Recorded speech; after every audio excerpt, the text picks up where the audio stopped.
Ini semua berbedaan, tidak mungkin bisa disatukan. Jangan harap satu saat NU sama Muhammadiyah jadi satu. Satu pandangan, satu pemahaman. Tidak bisa. Karena itu lawan sunnatullah. Bismillahirrahmanirrahim. Sudah lalu. Tidak perlu dipermasalahkan. Ayo kita membangun Indonesia bersama. Menjaga NKRI kita, menjaga kebersatuan kita, menjaga kebersamaan kita. Ada perbedaan, ada.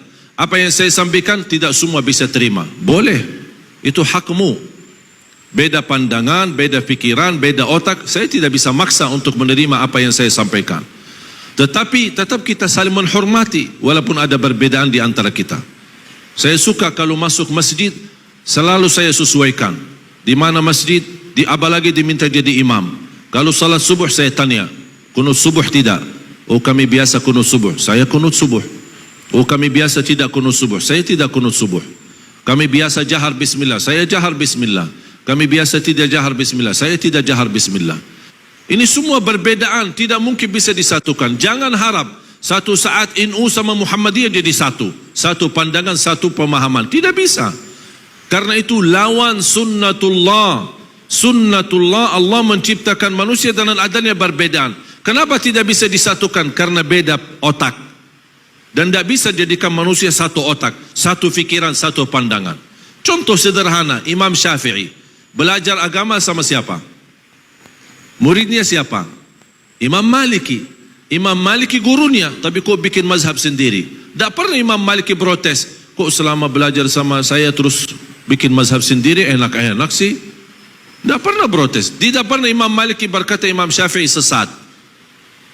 Beda pandangan. Bahkan Imam Syafi'i sendiri punya dua pandangan, dua mazhab. Saya pernah baca satu buku sangat bagus.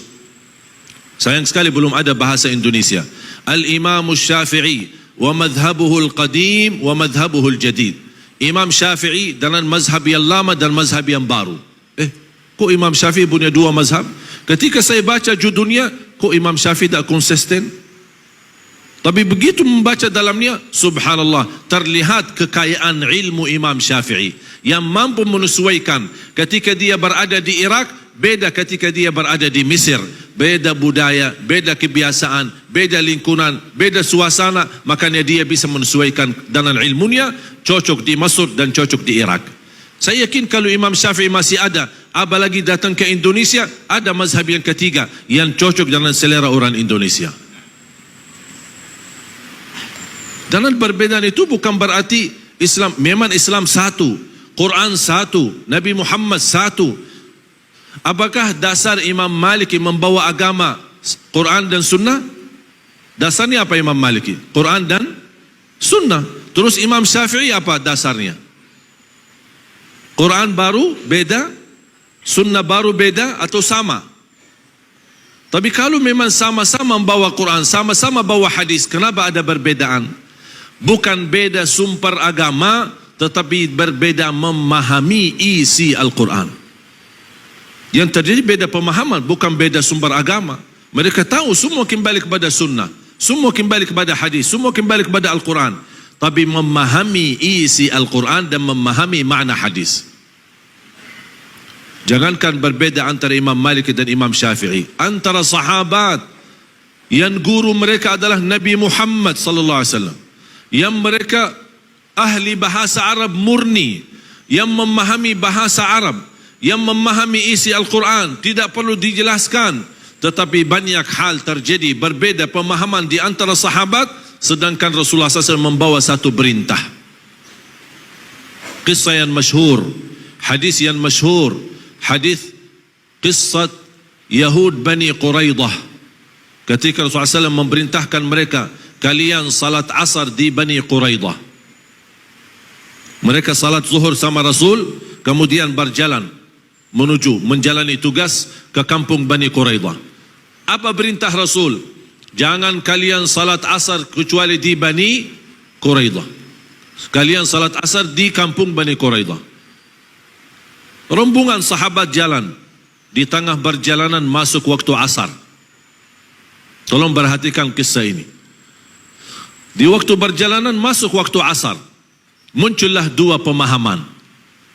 Satu berkata, kami mau salat asar di jalan karena sudah tiba waktunya. Golongan B berkata, mohon maaf, kami diperintahkan Rasulullah salat asar di kampung Bani Quraidah. Beda pemahaman. Mereka berdebat untuk saling menjelaskan. Golongan A yang berkata kami salat di jalan karena kami belajar salat itu lebih afdal di awal waktu. Yang kedua, maksud Rasul salat asar di Bani Quraidah, bercepatlah jalan agar bisa bertemu asar di Bani Quraidah. Ini bagi tafsir, bagi ijtihad. Sahabat golongan B, mohon maaf, kami tidak mau bagi ijtihad, tidak mau bagi ta'wil, tidak mau bagi tafsir. Perintah jelas salat asar di Bani Quraidah. Sami'na wa ata'na. Sudah selesai. Ini ijtihad, ini tidak mau bagi ijtihad. Ini bagi ta'wil, ini tidak mau bagi ta'wil. Sampai ke salat asar sebagian, sisanya salat asar di Bani Quraidah. Ketika mereka sampai ke Bani Quraidah, sudah tiba waktu maghrib, sedangkan mereka belum salat asar. Salat asar qada, kemudian salat maghrib.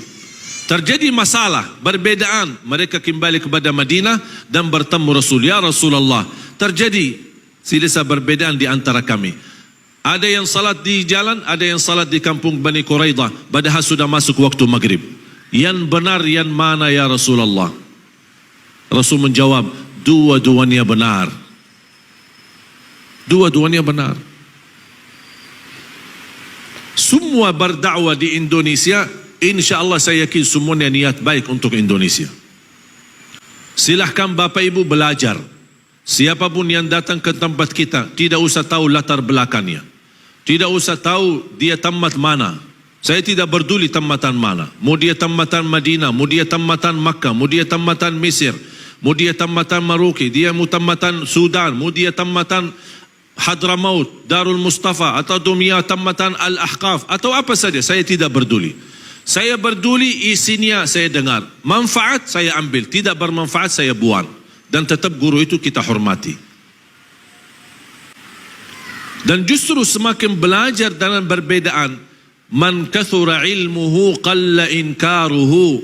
Semakin banyak ilmu kita akan berkurang mengingkari perbedaan. Yang membuat kita tidak menerima perbedaan karena kita tidak belajar. Kita hanya belajar satu pihak, membenarkan diri, merasa diri benar, yang lain sesat. Nah, ini bahaya. Oleh karena itu jamaah sekalian, sangat penting dalam perjuangan kita harus memsatukan visi dan misi kita. Menyatukan umat dan tujuan kita.